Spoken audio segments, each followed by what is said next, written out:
Good day, YouTube, and welcome to another episode of the Albino Rhino Beer Review. Today I'm going to look at two beers, and one of the two beers is from the Beau's Oktoberfest package. So the Beau's Oktoberfest package has three beers I've never had, and one beer that I had years ago in Steve's office at the brewery in Van Cleek Hill, and it had much different artwork than Dark Helmet, Imperial Shores beer. Loved that beer. Happy Pilsner. Roche Stack, and Dial Z for Zwickel. And what we're going to actually drink today is just that one, the Dial Z for Zwickel. So right here is Dial Z for Zwickel. It is a Zwickelbier. And you know what? I've had 2,300 different beers now.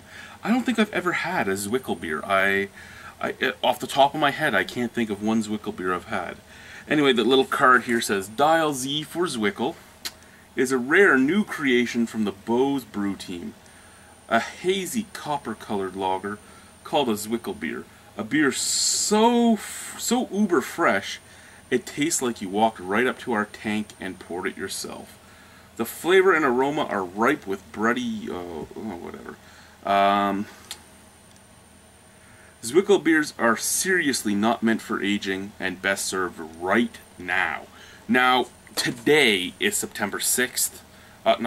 Today is September 12th. It's Friday, September 12th. And this beer was packaged on August 21st. This beer was also just arrived at my LCBO yesterday. I picked it up on the 11th. That's the day it showed up. So you have about 3 weeks from the day it was packaged to the day it gets to stores.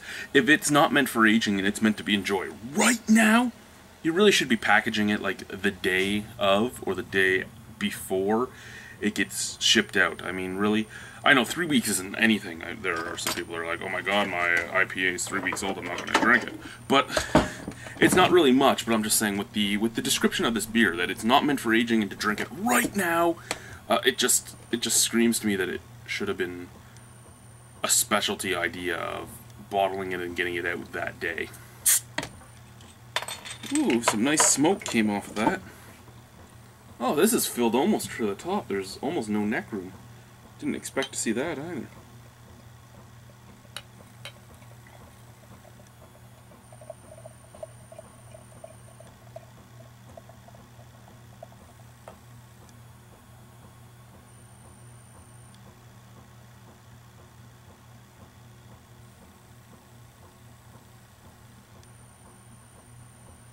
Now, as you would expect from most German-style beers, spring water, organic barley malt, organic hops, brewer's yeast. Nothing, no adjuncts, no specialties in there, just your average stuff. And yes, it is a beautiful copper color. That's more amber to me. That's more reddish than a copper for me personally. But it looks beautiful, beautiful off-white head, nice thick off-white head, hazy. It is exactly what I want to see in a beer, in all honesty. I love the red and orange and dark beers. I love the color spectrum. I love that head. I love the haziness. Everything about this, actually, so far, I'm in love with, and that's just on the visual appeal. Visually, I really enjoy it. Scent.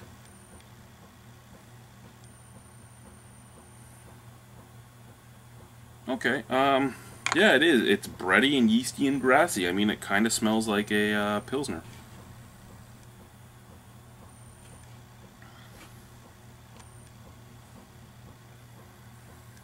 Yeah, like a mixture of like a Pilsner and a English-style pale ale. I say an English-style pale ale because it has that biscuitiness, that breadiness, but at the same time that cut grass scent, that noble hop scent. And a little yeast esters. Not even like a fruity yeast ester, but just yeastiness. Yeah, let's try it. Cheers.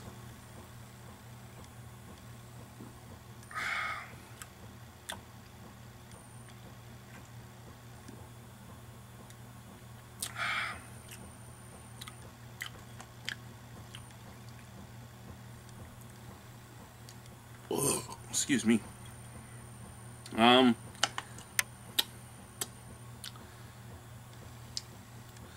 So super fresh, it tastes like you walked right up to the tank.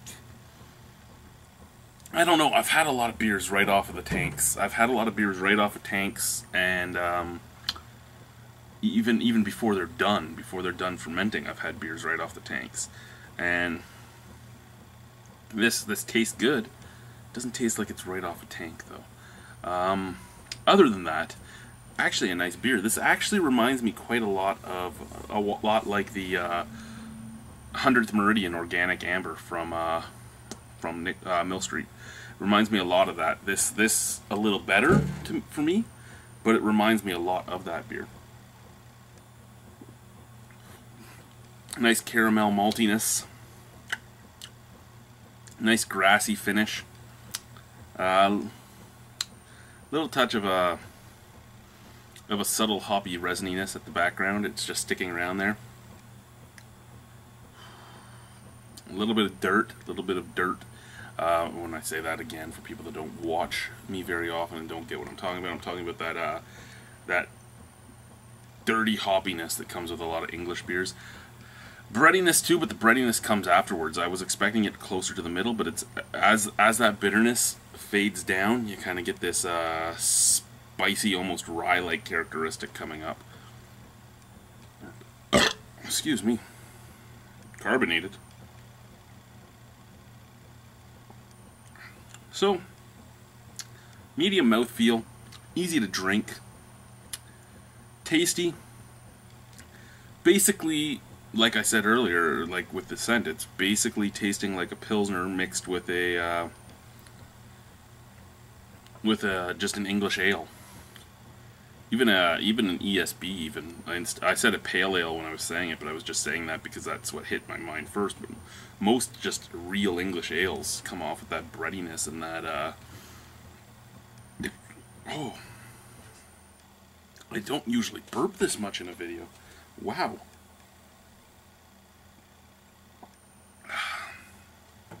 Yeah. So as I said, it reminds me so much of the 100th Meridian Amber, Organic Amber from Mill Street. The color's about the same, but this one's cloudy. The head's was pretty much the same. Carbonation, much more on this. Hoppiness.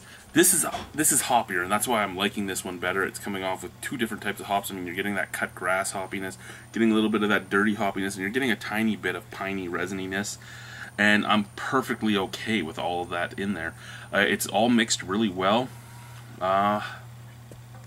Really, my only thing, they're both organic beers, the Mill Street beer and this beer.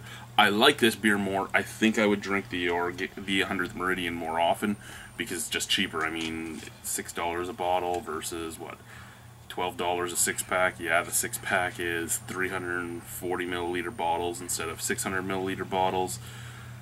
But you're still getting like 2 extra bottles for the same price going that way. I mean, this was sold in its 4-pack for 24 bucks, so $6 a bottle. Great beer, very easy to drink. If this was sold on its own, I would probably buy a couple bottles here and there because it's just that easy to drink. It does go down really well.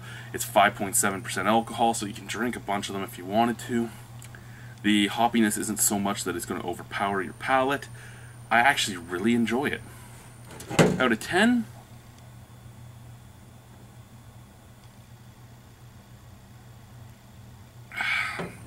I didn't chug it all because I want some for a picture for Untapped. Out of 10, oh, excuse me, probably an 8. I actually really enjoy it. I would seek it out if it was in a single bottle, but in the pack, I'll never buy it again. But if it was singles, I would buy it again. So, Dial Z for Zwickel from Beau's All Natural Brewing Company, an 8 out of 10. Thank you guys. Bye.